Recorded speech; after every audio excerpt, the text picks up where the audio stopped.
Om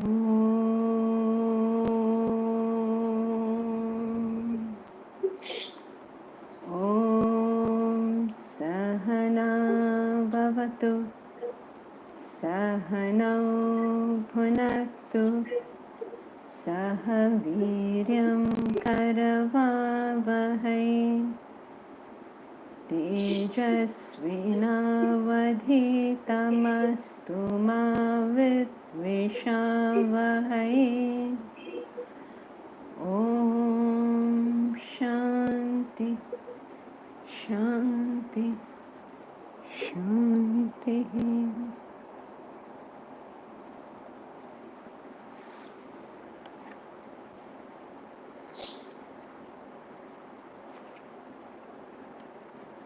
Okay, so we'll chant together verses 21 to 30, chapter 7.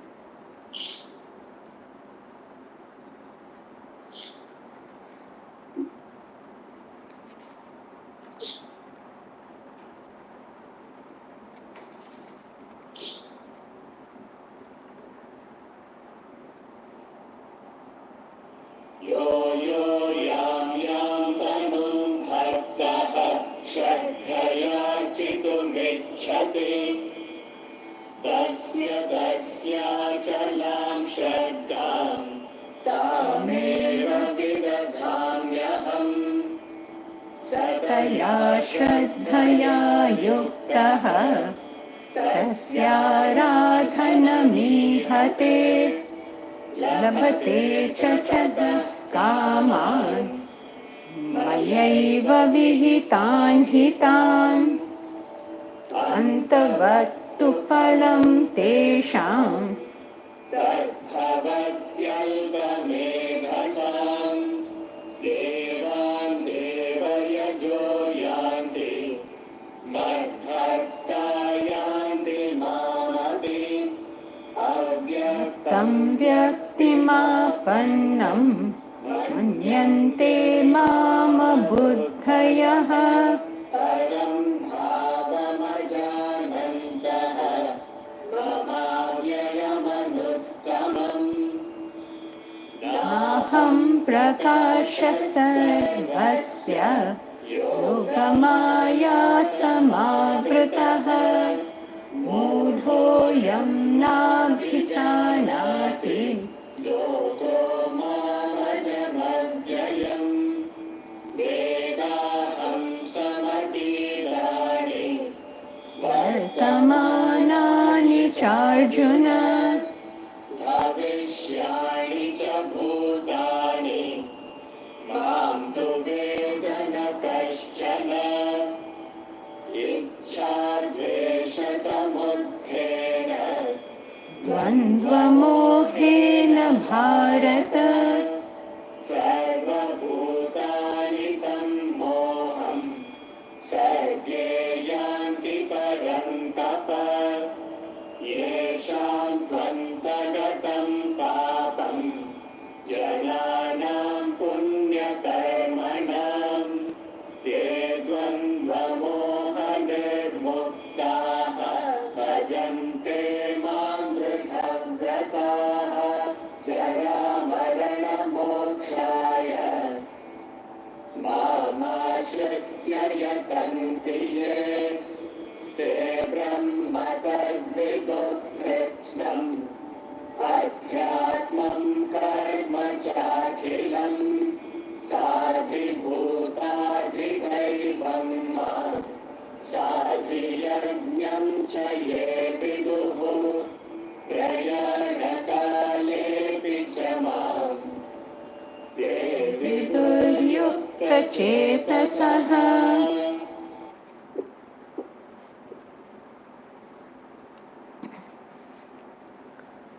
Does anyone have any questions on what we have covered so far?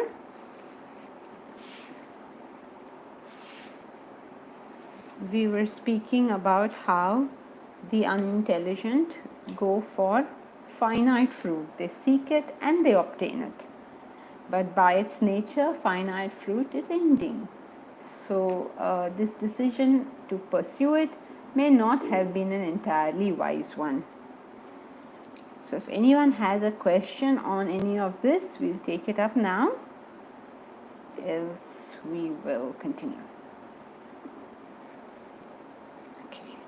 So last time he spoke to us about an eternal truth of life, that veiled by Yoga Maya, I am not manifest to all. So we get so involved in the what he calls Yoga Maya. Yoga Maya means our association with the uneternal, our association with things which are not really there. You know, this involvement that we have, this sort of unwise way we have of doing things, chasing after things which in themselves have no value. So you chase them, you get them, they trouble you.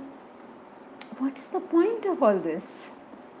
So he says, veiled by Yoga Maya, veiled by this Maya. Maya literally means not that.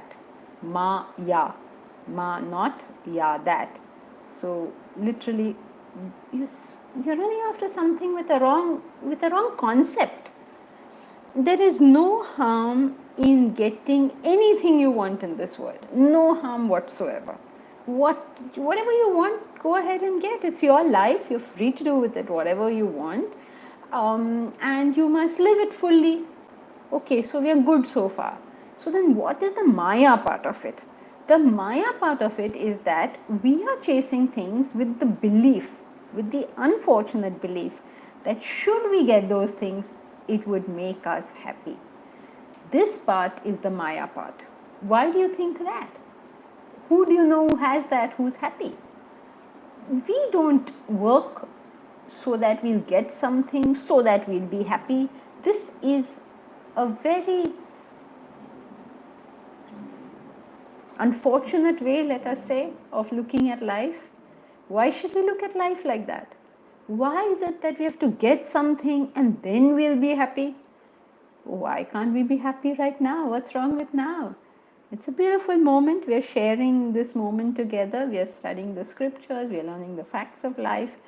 What's wrong with this moment? It's beautiful, isn't it? So why am I going to be stressed out about what I'm yet to get or what I have not yet got? What's the point of it? We have to achieve in this world. We are here in this world. We have to achieve in this world. We have to do stuff in this world. It's just part of what we do. So let's do it happily. There is no reason to feel, oh my God, only if I get that, I'm going to be happy. If I'm not here, happy right here, right now, in the way things are, I'm unlikely to be happy when I get something else. Because that attitude of always wanting what is not will not leave me. It won't, because it's my mind, it's the nature of my mind. It's not that one day I'm going to get something and then I'm going to be okay. No, that day is never going to come. That's what we have to get. So veiled by Yoga Maya means veiled by these wrong notions, by this samsaric. Samsar means people think samsar is living in a family or being in the city or something like that. No, samsar is our involvement. Our involvement means our mind is functioning without any application by the intellect. So when we get involved like that in the world, means there's no application of intellect at all. Just doing something mechanically, chasing something mechanically. The end result of that is that we just don't get what we would have liked to get. We can't get it. What is stopping us is some wrong notion within our head. Nothing else is stopping us here. So veiled by Yoga Maya means veiled by all these wrong notions which we have accumulated. I am not manifest to all. I am not manifest to all means the self within us is not manifest. The truth is not manifest. We don't see things, in other words, we don't see things for what they are. And that is really tragic. Because if we were able to see things for what they were, we really do have a beautiful life. We really do have a beautiful existence. And all it takes is for us to see it as it is, not what we think it should be, not what we think, what we like, that it should be like that. No, it's beautifully orchestrated right now. This is the beautiful one. The one we are thinking is not the beautiful one. That's going to be causing us problems. Okay, Deepa is saying something. We say the enlightened are in a turiya state, hence they cannot connect to us. But they communicate with us with various messages and talks. Deepa, we say the enlightened are in a turiya state, hence they cannot connect to us. No, it is we who cannot connect to them. Whenever we are in the state of ignorance, how are we going to understand somebody who is talking sense? If we don't understand science at all, how will we connect with Einstein? We can't do it. So we cannot connect to them. They communicate with us in various ways. It's just that we cannot figure out a word of what they are saying. Look at the Quran, look at the Bible, look at the Bhagavad Gita, look at the Dhammapadas. I mean, look at the Gathas. Every one of them is beautiful and teaching us how to live our lives in the most wonderful way over here. And what do? We read it and we say, oh, I hate you. Oops, where did that come from? So we misunderstand them so much that through the centuries they have told it to us in various ways. पर जड़ बुद्धि तो जड़ बुद्धि होती है, कौन क्या कर सकता है? So they do communicate with us, they do tell us, they have written down stuff, they have said stuff. No use to us. Okay, so Ahil says, as a human being living in this so-called Kali Yuga, do I need to live in a practical way or in an emotional way? I don't know what you mean by these, Ahil. What do you mean by practical way and what do you mean by emotional way? If you mean by practical, you must keep your feet down on the earth and deal with a situation as per its context, then yes, you should live in a practical way. If by practical you mean a selfish, self-centered way, then certainly not. That is an unfortunate choice to make, to want to live in a selfish manner. And by emotional, I don't know what you mean again. By emotional, you mean completely carried away by your emotions. That's how we in Vedanta would use the term emotional, just being carried away with emotion, just seeing your emotion, then certainly that is not a sensible way to live. But if by emotional you mean having emotions, then of course as a human being you have to have emotion. If you don't have emotion, then what kind of person are you? I mean, you're not a human being, right, if you don't have emotions. So depending on how you're using these words, so what we do when we come to class, when you come to a regular class, is we fix the meanings of terms. We say, okay, when we say emotional, this is what we mean. When we say practical, this is what we mean. So then it's easier to communicate. But like a general question, should I be practical or emotional? Now we have to understand, what does the word practical mean? What does the word emotional mean? So if practical means selfish, then no. If practical means keep your head on your shoulders and your feet on the ground, then yes. If emotional means carried away with emotion, then no, we cannot live life like that. We'll only get into trouble. And if emotional means just having good, noble emotions, then yes, of course, we must have them. How can we not have them? So I hope that helps you. Anybody else has anything to say? Okay. So veiled by Yoga Maya means veiled by some erroneous notions about life. I am not manifest to all means we don't understand our own self. We don't understand the truth. Myself is the truth. I don't understand this. So I'm carried away by some falsities. Please understand falsities carefully, because falsities doesn't mean you're telling some false thing or you're speaking untruths. That's not what it means. Falsities means incorrect notions. Get carried away by these incorrect notions and we're not able to see the truth which is with us all the time. We're not able to experience the divinity which is with us all the time. Why not? Yoga Maya. Yogamaya is a beautiful concept, very poetically put. There's a nice story in the Bhagavatam, which I'm sure you're all familiar with, is that Krishna was being naughty. So then he was eating mud, and then Yashoda scolded him for eating mud, and he said, "No, I didn't eat any." And so she said, "Open your mouth."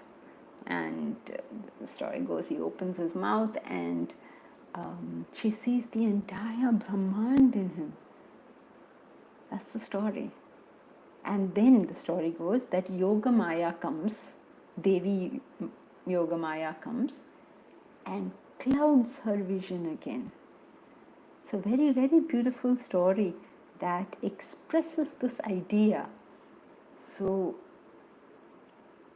the self, Krishna represents the self. The self is said to be eating mud.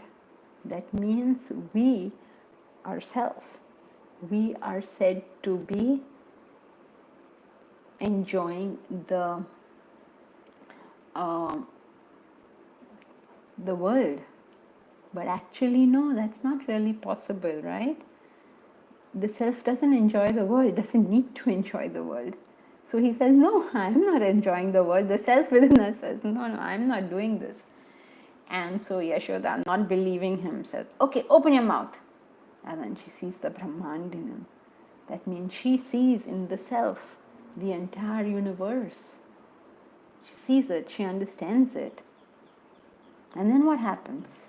Then Yogamaya comes and covers it again. Then she no longer sees the self.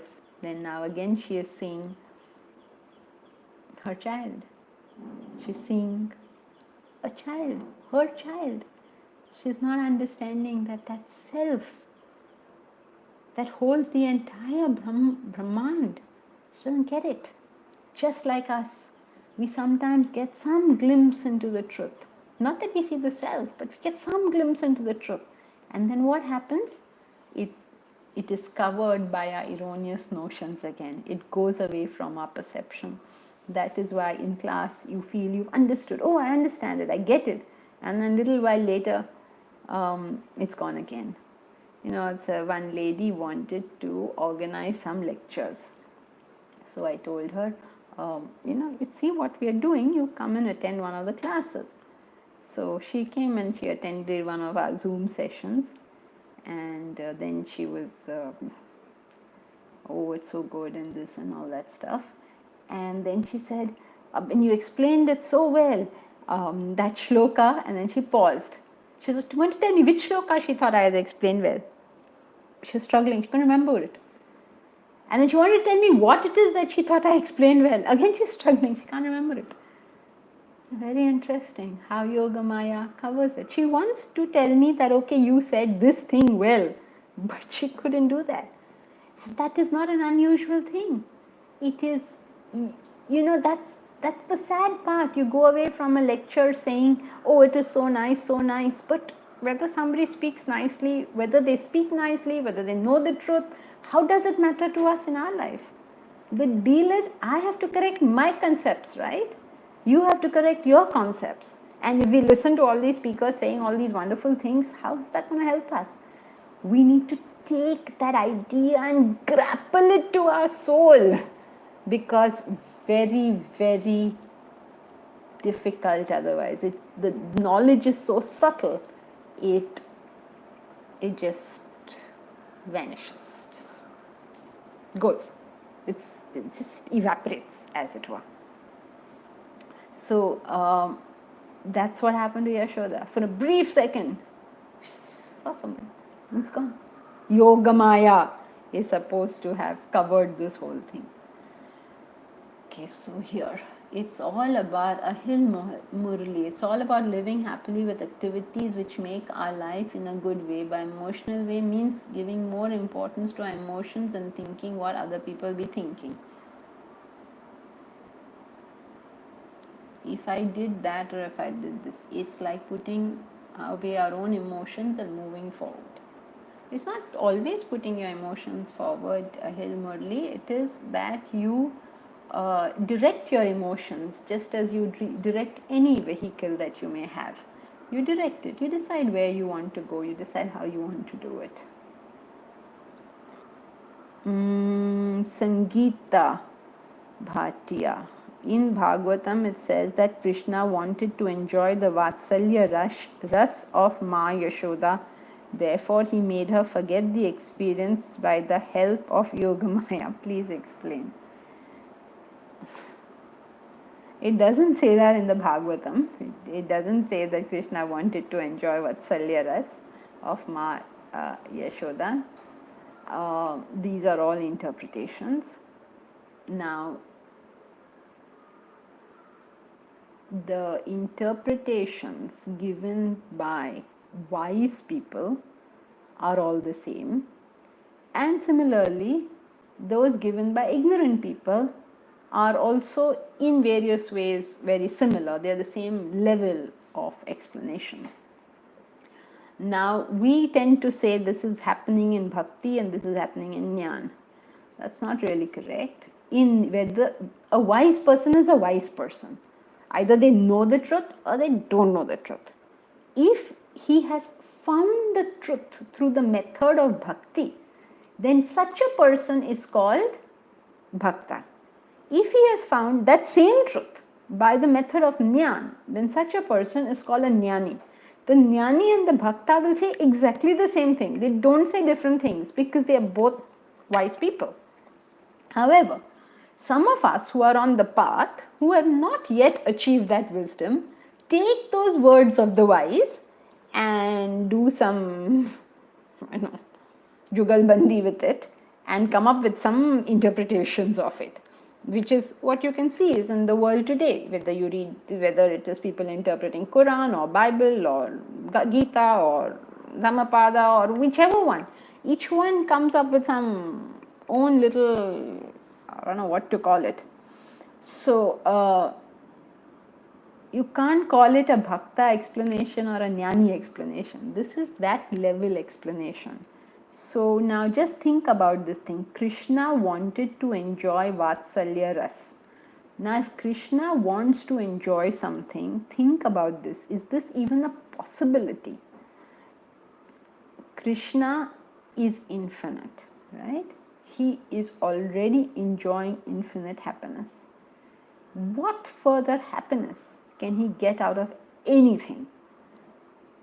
In the Gita, in the second chapter, he says, Samudra, like a samudra. He's like the ocean. You can pour in billions of gallons of water. No difference. You can remove billions of gallons of water. No difference. So that is the, so a person who has infinite joy is not looking for anything.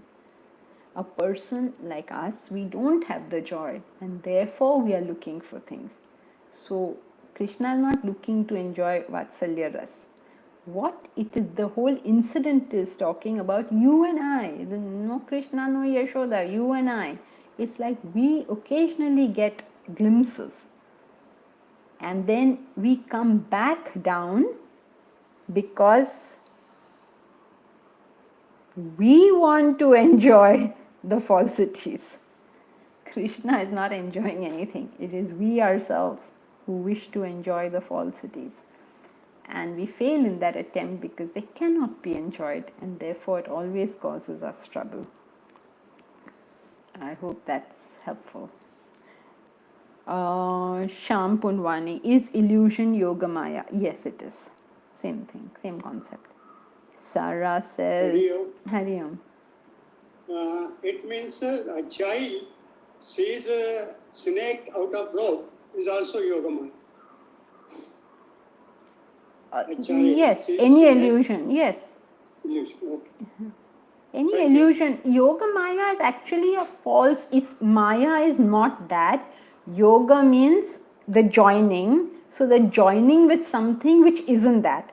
Now you can use this maybe for a mirage, maybe for a musician's show, but that would not be an appropriate usage of the term because it's a much vaster and much greater term. It's talking about the falsities of our notions. So it's very easy to convert it to, something that we understand as false. What we have to understand um, is what we are considering true is actually false. So that's the way we see the term Yoga Maya. Okay, so who else was there? So Sarah, what's the meaning English translation of Bhakti and Jnana? Sorry, Sarah, my fault. Bhakti means devotion, Jnana means knowledge. So to reach the ultimate truth, you can either use your emotions, which is devotion. So you have all the religions giving various forms of devotion, usually some kind of singing, like choir singing or some kind of singing. Among the Mohammedans, it is the worship of the Kaaba, or any kind of devotion, which is your mind.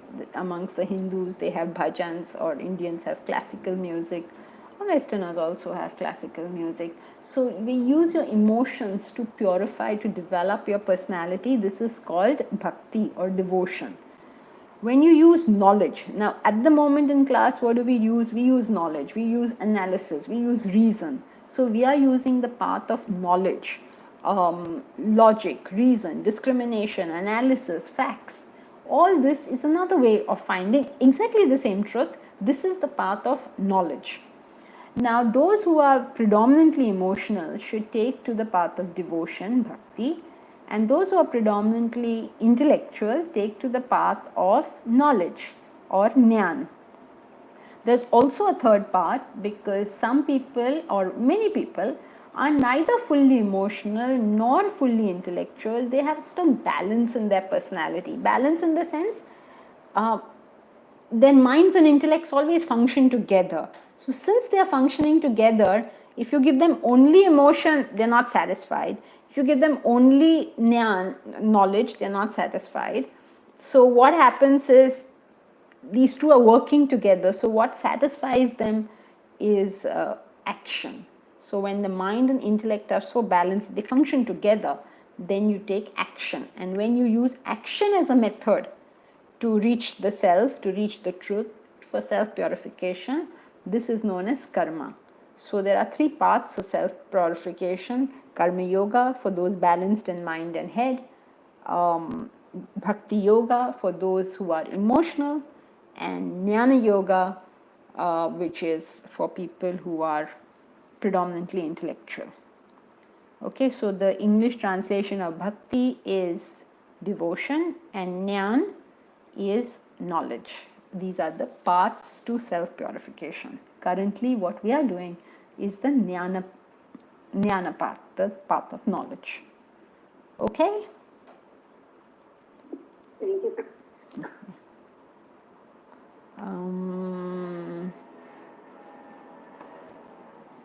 Okay. Anybody else is saying anything? Alright, so veiled by Yoga Maya, I am not manifest to all, because we are so caught up in our samsaric false notions. False notions in the sense, please understand this, people create such a superstition out of this. They say, oh, if you chase money, then this is Maya. It becomes quite frivolous to talk about it like that. What we have to understand is that there are some people maybe in the world who have this capacity to earn money. So why don't you just go ahead and do that? Or somebody has a capacity for art, so go ahead and do that. And somebody else has a capacity for, I don't know, plumbing or something, so go ahead and do that. So we do whatever we have capacity for, and we do it with the intent of benefiting the world by doing whatever it is we are good at. And if we all do that, wouldn't this world be a great place? Every field, that's what used to happen in ancient India.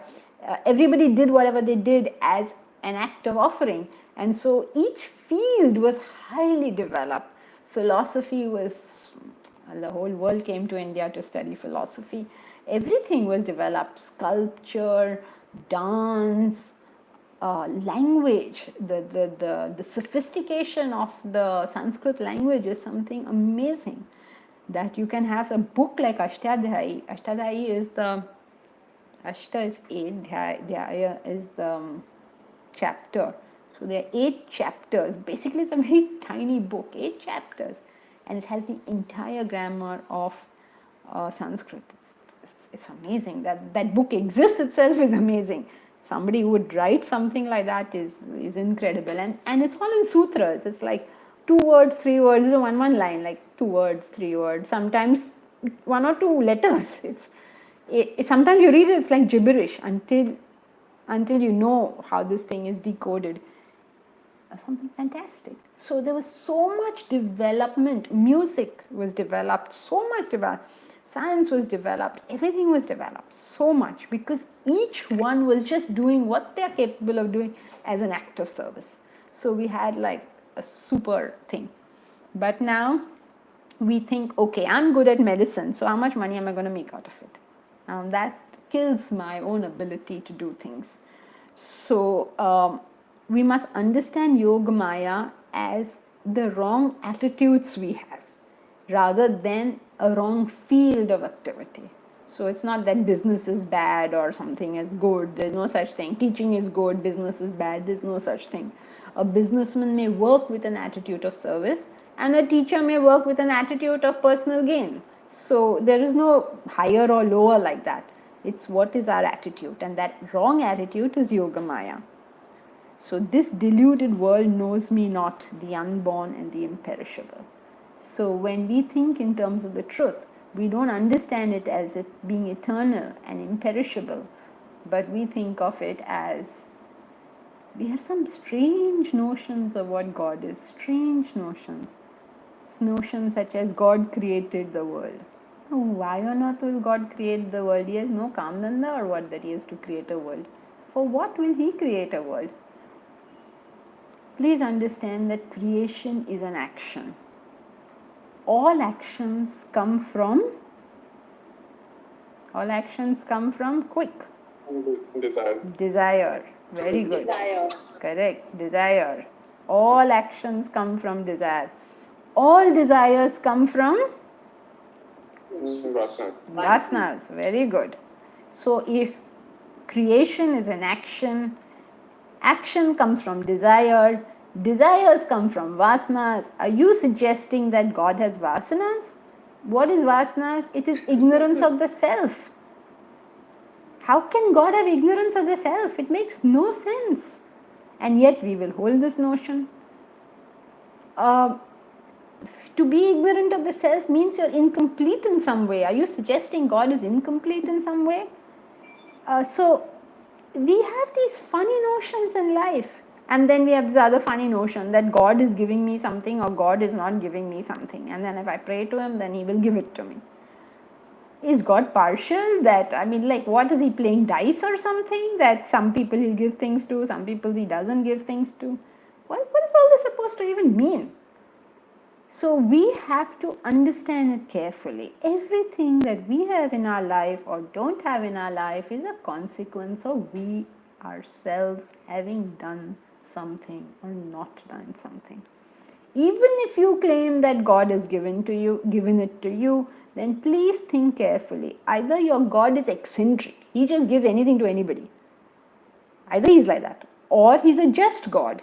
And a just God will give you the rightful fruits of your own actions. So it comes back to your own actions. So why are you bringing anything else in at all?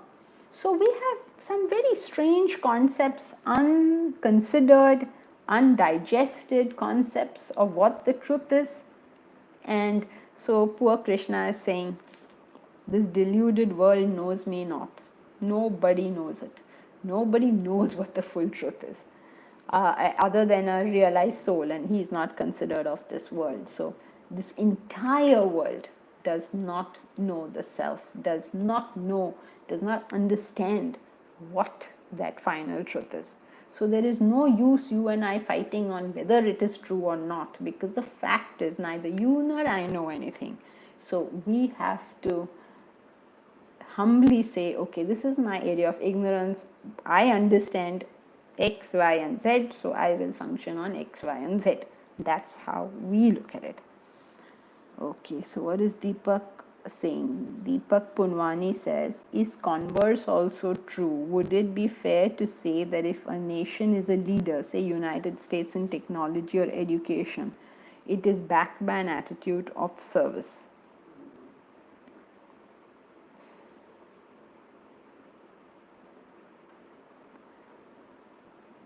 Deepak, everything in life is a matter of comparison. Okay, so it's difficult to answer this because most of us think of service as something in particular. But actually, service very often is just action. It's just doing what needs to be done. So let's say United States in technology or education is a leader. So why are they a leader? Because they've put in more there, right? We haven't put in that much there. If we had put in so much there, we would have also had it. So in that sense, of course, they have served that field or that area more. They have worked more in that field. They've served in that field more, and therefore they are leaders. So you say, no, but they've been so selfish. Okay, so that's true. They may have been selfish, but they have worked, right? The rest of us may not have been selfish, but we are tamasic. So Rajas will always win over Tamas, isn't it? So yes, it depends on what you mean by an attitude of service. In India, we are tamasic. When I went to do my PhD, I don't know how many of you all have tried to do it. You have to hunt for a guide. So I went hunting for a guide. I was given a list. So many people can be your guide. Okay, and then I went to meet them.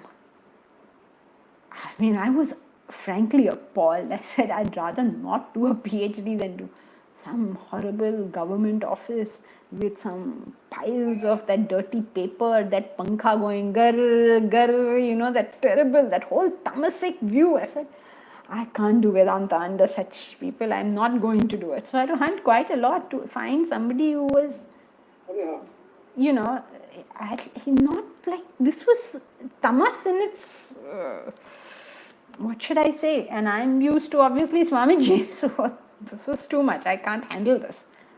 So if with this kind of tamasic attitude towards education, just dirt, just like cobwebs, in a educational institution, cobwebs on the hanging, huge big cobwebs hanging shows what's going on in someone's head.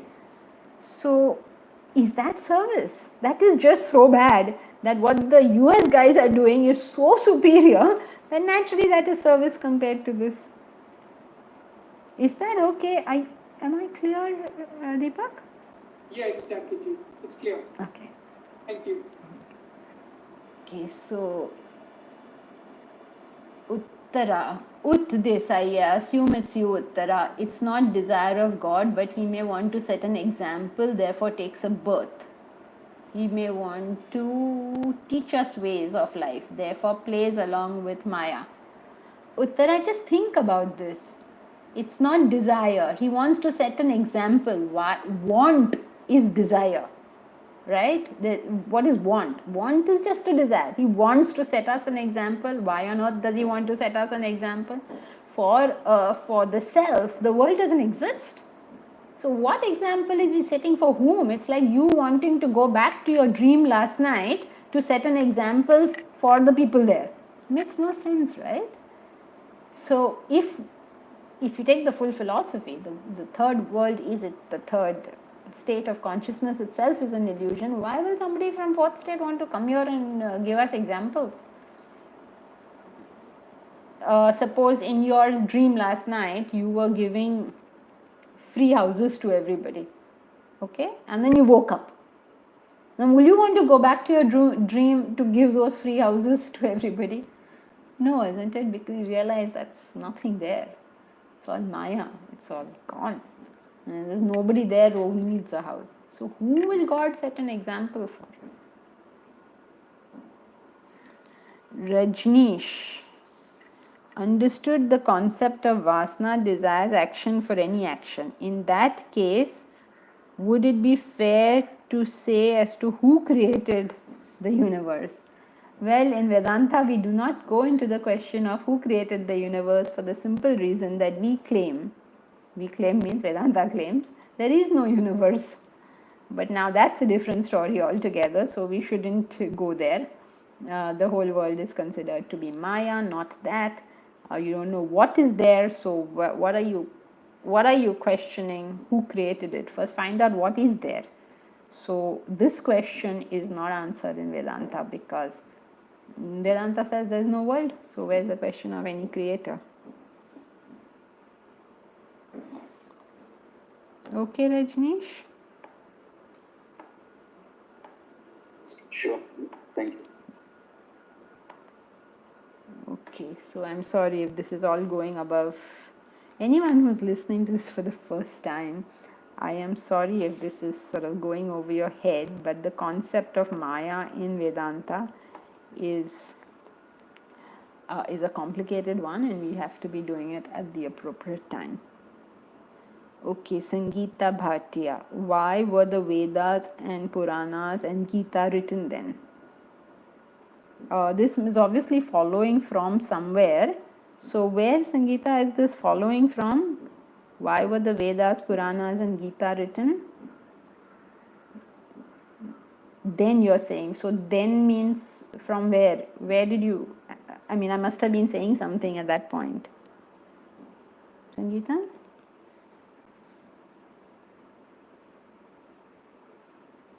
What happened to you? Disappeared? Why were the Vedas, Puranas and Gita written then? Then what?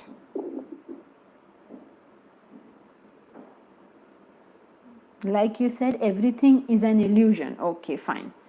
Everything is an illusion, Sangeeta. If you're accepting that, then I don't need to answer your question. That's an illusion too, remember? Everything is an illusion. So as long as you are in this illusion, then there are Vedas and Gita and Puranas, there's the sky and the sun and the moon and this class is going on and this whole thing is there. As long as you're here, as long as you're in the dream, you'll experience all of this. When you wake up, you find out something else. Last night's dream, there was the sun, the moon, the stars. Maybe you dreamt there was a class, you dreamt there was a husband, there was children, there were grandchildren. I don't know what all may have been in your dream. As long as you're in your dream, you will experience all of that. You'll experience your God, you'll experience your methods of reaching your God, you'll experience all of that. But when you wake up, when you come back to this plane of consciousness, then all that is an illusion. So while you're in it, you don't ever call it an illusion, because that would be false for you, because for you you're experiencing it. So, but when you wake up, then you understand that everything in that dream was only a dream after all. So why was, we don't need to answer why was Gita, Vedas, Puranas written, because same thing. Who says that they are written? Who says that there's a class going on now? Who says any of this? You say, I say it. Okay, so now that you say it, now you deal with it. In the sense, it will give you the Vedas, the Puranas, the Gita. Since you claim that there is a world, these will tell you how to deal with it. Harsimran Singh.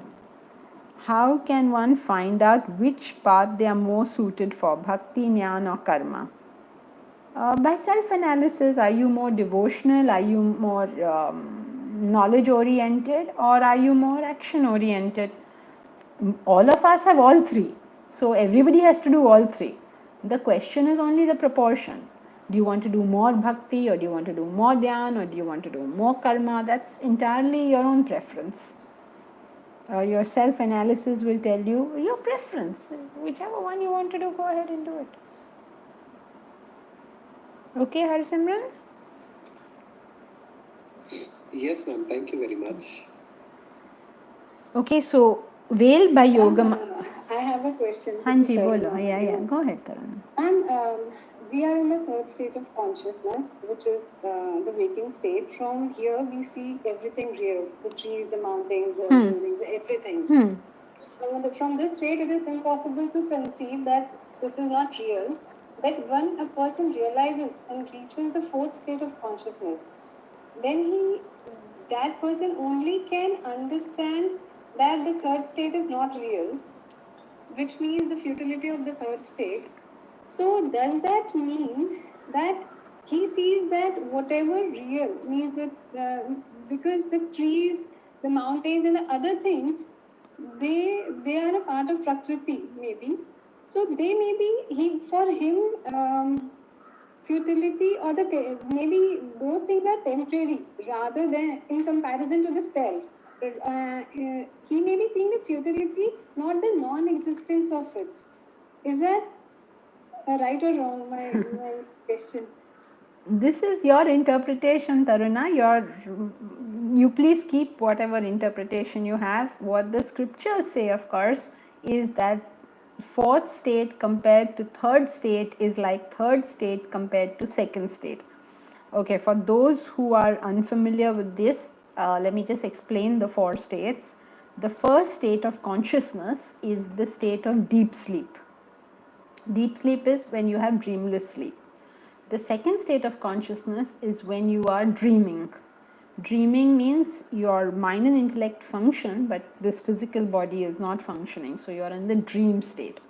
The third state of consciousness is this state that we are all hopefully in. I don't know how many of you all are continuing now to be in the third state with all this talk on such high philosophy, but for most of us, we are now awake, right? So that's our third state of consciousness.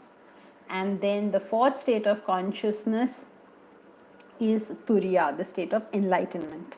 So there are four states of consciousness: deep sleep, dream, waking state, and Turiya. Now, to understand Turiya, the fourth state of consciousness, the word Turiya means fourth.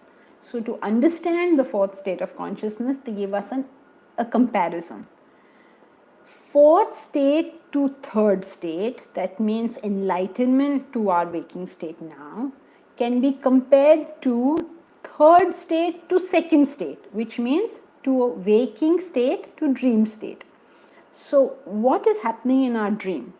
In our dream, we are seeing the sun, moon, stars, and all that. What happens when you wake up? Then all that sun, moon, stars, and dreamer, and his wife, and his children, and his college, and his memories, and all of that is all gone, right? When you wake up, it's just disappeared. Similarly, when you wake up to enlightenment, then this third place of consciousness will also disappear. So Taruna's question is, why are you saying it disappears? She wants to take a more Samya means more gentle stance on this and say, okay, let's not say disappears, let's just say that they understand it's futile, they understand it's impermanent, but it's too much to say just disappears. How can this world disappear? That's what Taruna says, which is an understandable sort of interpretation to take, that it is like this is too much to say that everything has disappeared. So let's just say it's temporary futile. So yes, Taruna, you can say it is temporary futile because that will appeal to us now. But that is not what the enlightened sages have said. What they said is it disappears. Now take it or leave it, but that's what they said. You can sort of interpret it or bring it down in any way you like, but we need to know what they said. This is what they said. Okay. So they know better, so we take what they say. Not necessarily. You stay with your description. You say, no, I like to think that it is futile or it is impermanent. And that may be more honest because that is what you are seeing, right? So you stay with that. You don't have to just accept what somebody else says. But you have to know what they say. My point was, see, in comparison to the, means the self is eternal and the other things which are temporary. So maybe their concept that nothing exists or everything disappears means because of the very relative and short period or duration, because of that it is considered that it disappears or it doesn't exist. That's what you said and that's what I answered. So I'm not sure what you want me to say now. No, I got it now. Thank you. Okay. Okay, so the deluded world knows me not. That's what Krishna is saying. This whole world knows me not. All those who are saying so much on his behalf, he is saying, nobody knows me. He is saying, please, I am not saying, don't say anything to me. You can read the text. Ayam na abhijanati lokaha mam ajam avyayam. I am the unborn. I am the unborn. And yet you're saying he took birth and he was Yashoda's son. He's saying, I am the unborn. I am the unborn means the I in you and in me, in all of us, is the unborn. We are not the parent. We are not the children of our parents. We are not the parents of our children. This body has been born because of our parents. This body can give rise to children. I am different from this. That's what he's trying to say. The whole world doesn't know me as being unborn and imperishable. I am neither born, neither do I ever change in any manner. The body, mind, and intellect changes, not me. I stay eternal, same. I was never born. If I say, how old are you? Okay, you tell me I'm 53 years old. But actually you're not 53 years old. Your body is 53 years old. Your body came into manifestation 53 years ago, and it will cease to manifest maybe in another 50 years. Okay? This happens to the body, not to the self. It doesn't even happen to your mind and intellect, because your mind was not born 53 years ago. You already had a mind. You came with the mind. You came with the intellect. Only your body was born. Your mind and intellect may be, I don't know what, 3 million years old. I don't know. I'm making that up. Who knows how old it is. So the whole concept, that's what he's saying, Yogamaya. The whole concept is sort of, we can't see what the facts of life are. Sangeeta says, those who realize the third state, do they stop experiencing life? Those who realize the fourth state, Turiya is the fourth state, the state of enlightenment, do they stop experiencing life? It depends on whether you're talking from their point of view or from our point of view.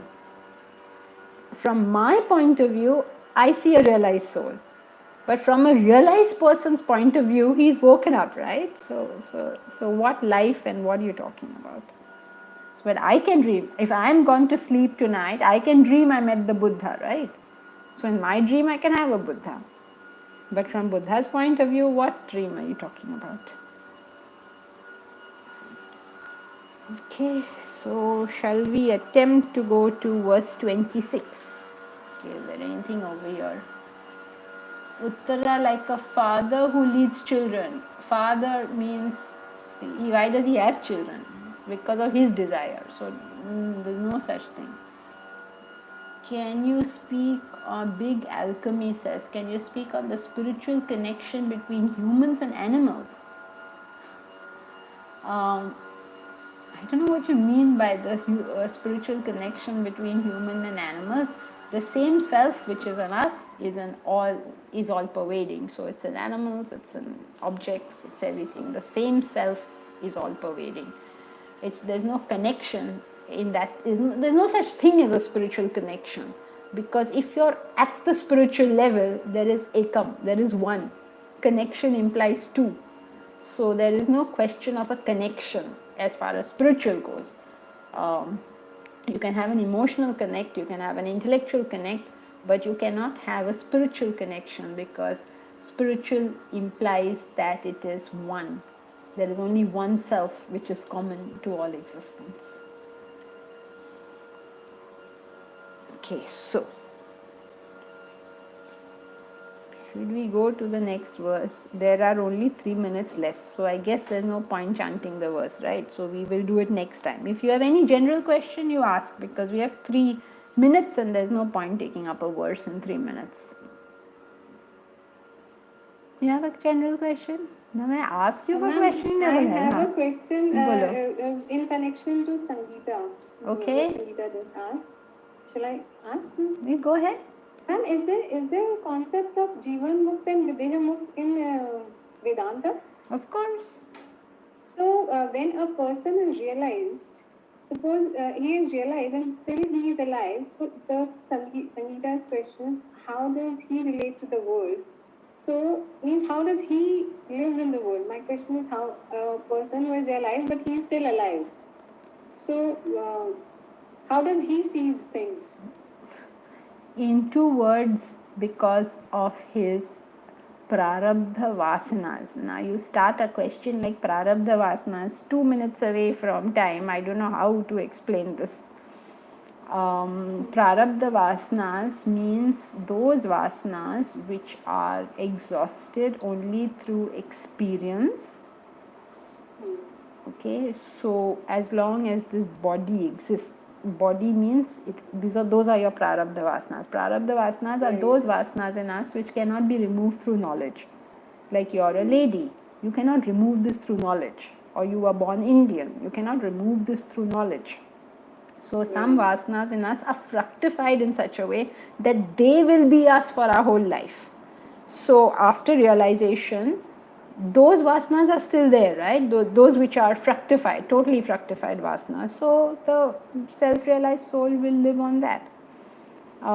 If you find that difficult to understand, take it like a fan, you switch the fan off and that movement still continues for a little while, right?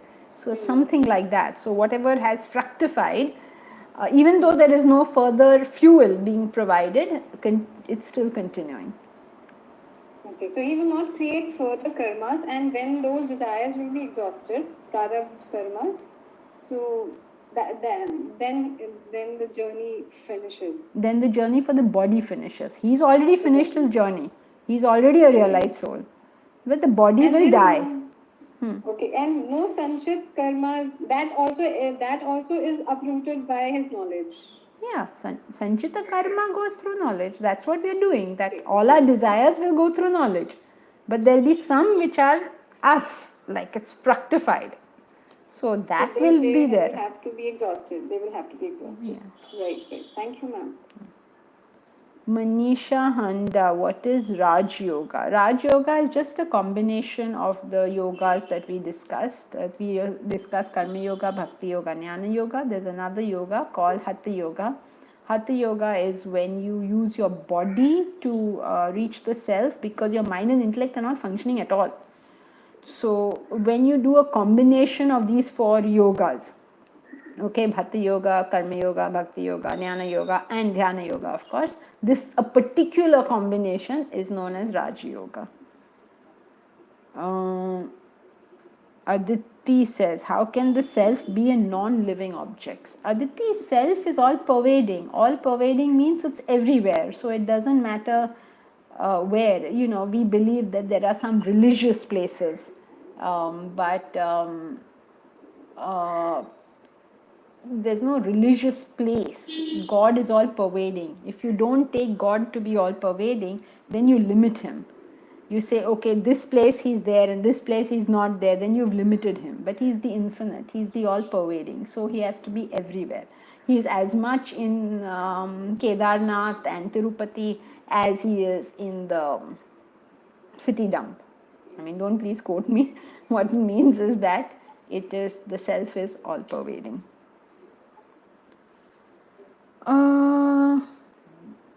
Then who else? Deepanath. Raj Yoga is there in Vedanta. Vedanta is only giving us the facts of life. Every other thing is permutations and combinations of it. So, is something in Vedanta is a question you can't really answer because everything is in Vedanta because there's some basic facts and every other thing is only a combination mixture of some facts. So every religion you can say is in Vedanta because every religion is nothing but a certain combination of these yogas. Christianity has a certain combination, Islam has a certain combination, Hinduism, you can't even say Hinduism because there's so many versions of it, but different versions have different combinations of it. So you can generally say it's all in Vedanta, but then others will not appreciate that. What we mean is it's all based on certain facts. Okay, so that's it then. We'll continue next time. Hari Om. Hari Om. Hari Om. Hari Om Janki ji. Hari Om. Thank you. Thank you, Dada. Hari Om. Hari Om Janki ji. Thank you. Hari Om Taruna.